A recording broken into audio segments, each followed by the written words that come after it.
Hello, c'est Léona sur Future Dreams TV et le podcast des âmes audacieuses. Le parfait endroit pour enfin oser t'aimer et écouter ton intuition pour créer la vie qui te fait vibrer. Et aujourd'hui, on va aborder la gestion du temps pour éviter de faire un burn-out.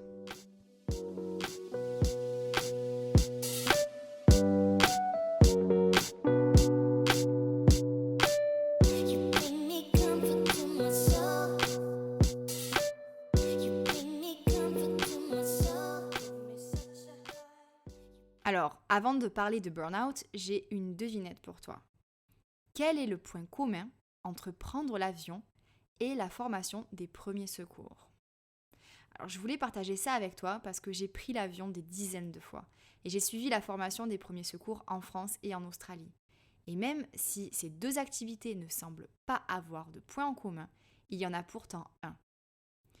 Je ne sais pas si tu as déjà pensé, mais en cas de grand danger, quelle est la toute première consigne de sécurité à laquelle penser? Prendre soin de soi en premier. C'est-à-dire que si la vie de quelqu'un est en danger, ton premier réflexe doit être d'être apte à soigner cette personne. Tu auras donc besoin d'être toi-même en pleine santé pour pouvoir t'occuper de la personne qui est en danger. Te protéger est donc primordial. Alors dit comme ça peut te sembler assez logique, mais est-ce que tu l'appliques vraiment au quotidien? Parce que c'est vrai ça, pourquoi cette règle s'appliquerait uniquement en cas de danger? Est-ce qu'on a vraiment besoin de faire face à une crise existentielle pour pouvoir prendre soin de soi? Pourquoi attendre d'être effondré en larmes dans la salle de bain parce que tu n'arrives plus à gérer tes pensées? Pourquoi attendre d'avoir les deux pieds en plein burn-out, incapable d'avancer car tu n'as plus aucune motivation et plus aucune force? Pourquoi attendre d'avoir des problèmes de santé pour penser à soi? Prendre soin de toi n'est pas une décision égoïste, bien au contraire. Il y a une citation en anglais qui dit You can't pour from an empty cup, so fill your cup first. Alors bon, la traduction, elle n'est pas top, mais bon, je vais essayer de la faire. Si tu comprends l'anglais, tu vois où je veux en venir. Mais en gros, la traduction, ce serait Tu ne peux pas verser d'une tasse vide. Alors imaginons que l'on a toute une tasse qui nous est propre. Une tasse qu'on a remplie d'énergie, d'inspiration et d'amour. Et sans cette tasse, la vie n'est pas possible. Donc, tu l'as compris, notre mission, c'est de la remplir au quotidien pour qu'elle soit toujours pleine afin de rester pleine d'énergie, inspirée et aimante envers soi-même et les autres au quotidien. Parce que si la tasse est vide, tu dépéris et tu ne peux rien déverser sur les autres. Tu ne peux pas avoir d'énergie, tu ne peux pas avoir d'inspiration, tu ne peux même pas vraiment ressentir d'amour pour les autres. Concrètement, tu te sens vidé. Du coup, je pense que tu vois où je veux en venir avec cette métaphore. Si je l'ai utilisée, c'est vraiment pour te faire comprendre que si tu ne prends pas le temps de te reposer, d'être inspiré ou de simplement t'aimer, tu seras incapable de le faire pour les autres. Ou alors tu seras toi-même en danger au bout d'un moment. Alors non, tu ne vas pas mourir à proprement parler, mais tu vas dépérir lentement et sûrement. Et ça s'appelle le burn-out. Burn-out, en fait, en anglais, ça veut dire que c'est un syndrome qui est responsable d'un mal-être général.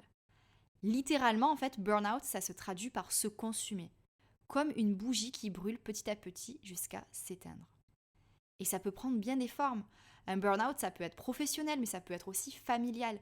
Il y a des femmes qui y font de plus en plus face car elles culpabilisent à l'idée de prendre soin d'elles et elles culpabilisent de ralentir pour se ressourcer. Alors la question c'est, est-ce que tu as tendance à culpabiliser toi aussi? Parce que pour tout te dire, moi, je n'ai pas vraiment eu le temps de culpabiliser parce que je prenais même pas ce temps pour moi.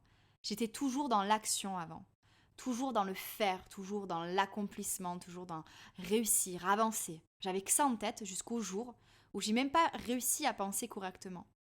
En fait, j'avais l'impression de devenir folle. Et voilà, j'avais mis un pied dans le burn-out. Je voulais tellement prouver que je pouvais faire toujours plus. Et j'étais tellement excitée par mes nouvelles aventures d'entrepreneur que j'y suis allée, mais alors bien comme il faut. Ça, c'était avant de partir en Australie. C'était aussi avant de me retrouver face à la maladie. Parce que mon système immunitaire, il était lessivé. Alors j'en parlerai plus en détail dans un autre podcast, mais ça a vraiment été la sonnette d'alarme. Parce qu'à ce moment-là, en fait, j'avais pas le choix. Je devais comprendre et apprendre à prendre soin de moi. Et tout de suite, pas plus tard. Et si je suis devenue coach de vie, c'est en partie grâce à cette remise en question plutôt brutale, mais au moins qui m'aura vraiment servi. Parce que je veux absolument transmettre cette alerte. Et si, en ce moment même, tu écoutes ce podcast, c'est que tu en as besoin. Parce qu'en continuant à ne pas prendre soin de toi, tu vas droit dans le mur. Alors peut-être que tu penses être forte, on dit peut-être même de toi que tu es une warrior, mais c'est pas ça le problème. Moi je pensais la même chose et j'ai tenu des années à un rythme effréné jusqu'à ce que je craque du jour au lendemain sans crier gare. Tu es forte, ça c'est sûr. Je le suis aussi. Mais on est surtout humaine. Et ça, on a tendance à l'oublier et à plutôt se comporter comme des machines.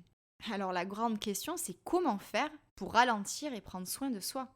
Eh bien la première étape déjà, c'est de faire le point en te demandant où est-ce que j'en suis? Est-ce que ma tasse est complètement vide? Est-ce que j'ai eu ma prise de conscience à temps? Donc pour voir ça en détail, tu vas avoir 3 questions.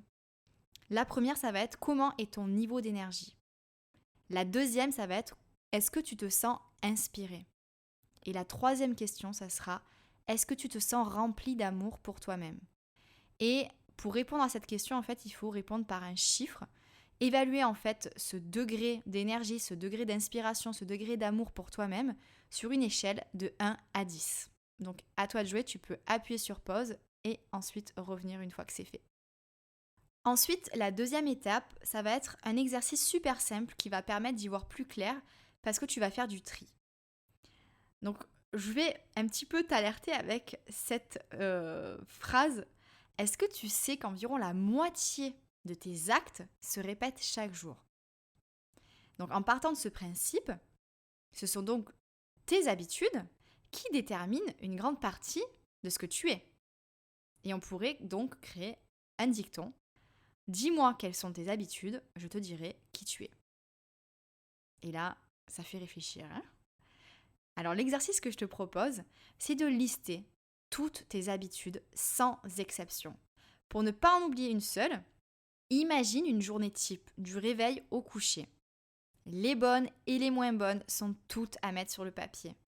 Les tâches, les activités, même tes pensées. Note absolument tout. Ensuite, liste les habitudes que tu peux déléguer. Parce que oui, tu peux te faire aider. Et non, ce n'est pas un signe de faiblesse, mais d'intelligence et d'esprit d'équipe. Donc, qu'est-ce que tu peux déléguer? Et enfin, surligne toutes les habitudes que tu ne veux plus dans ta vie et note-les sur un support que tu utilises au quotidien pour ne pas perdre de vue ton objectif. Les éliminer de ta vie. Donc, pour commencer, essaye de te concentrer sur 3 points majeurs. Généralement, dans ces 3 points majeurs, il y a passer des heures à scroller sur les réseaux sociaux. Donc déjà, je pense que ça fait peut-être partie de ces activités qui te prennent ton temps, ton énergie et qui ne t'apportent pas forcément grand-chose. Donc pourquoi pas le noter et même faire un tri dans tes réseaux sociaux pour ne consulter que des comptes qui t'inspirent réellement. Bon, ça c'était un exemple comme ça, mais ça revient dans absolument tous mes coachings, donc c'est pour ça que je l'ai casé ici. Et sache que si tu commences à angoisser parce que tu te rends compte que tes habitudes ne te conviennent pas du tout, respire un bon coup. Tu es en train d'y remédier, donc c'est positif. Un pas à la fois, tu vas y arriver. Cet exercice en fait va te permettre de prendre du recul sur ta vie. Et c'est super important de commencer par ça parce que ça va te permettre d'épurer ta vie et de créer du temps. C'est vraiment ça l'objectif, créer du temps. Éliminer des habitudes pour en instaurer des nouvelles et des nouvelles qui font du bien. Donc sache qu'il va falloir y revenir régulièrement et que pour changer des habitudes, il s'agit d'en prendre conscience et de vérifier tout simplement que ça fonctionne. Donc de temps en temps, check un petit peu ta liste et vois si tu es en train de continuer ces habitudes que tu veux éliminer de ta vie. Si c'est le cas, il faudra essayer une autre technique pour l'éliminer. Donc, après avoir créé du temps pour toi, il va falloir prendre soin de toi et rien que toi pendant ce temps-là. Et maintenant, Je t'invite à réfléchir à ce que tu ne fais plus depuis des mois, voire peut-être même des années, et de tout simplement les réintégrer à ta vie pour que tu puisses remplir ta tasse d'énergie, d'inspiration et d'amour pour continuer dans la métaphore. C'est vraiment un exercice en 3 étapes qui paye pas de mine mais qui permet de vraiment y voir plus clair et de passer facilement à l'action. Donc je compte sur toi. N'hésite pas à partager en commentaire ta prise de conscience et les 3 tâches ou les 3 activités ou les 3 pensées que tu souhaites éliminer de ta vie pour créer de l'espace, pour prendre soin de toi.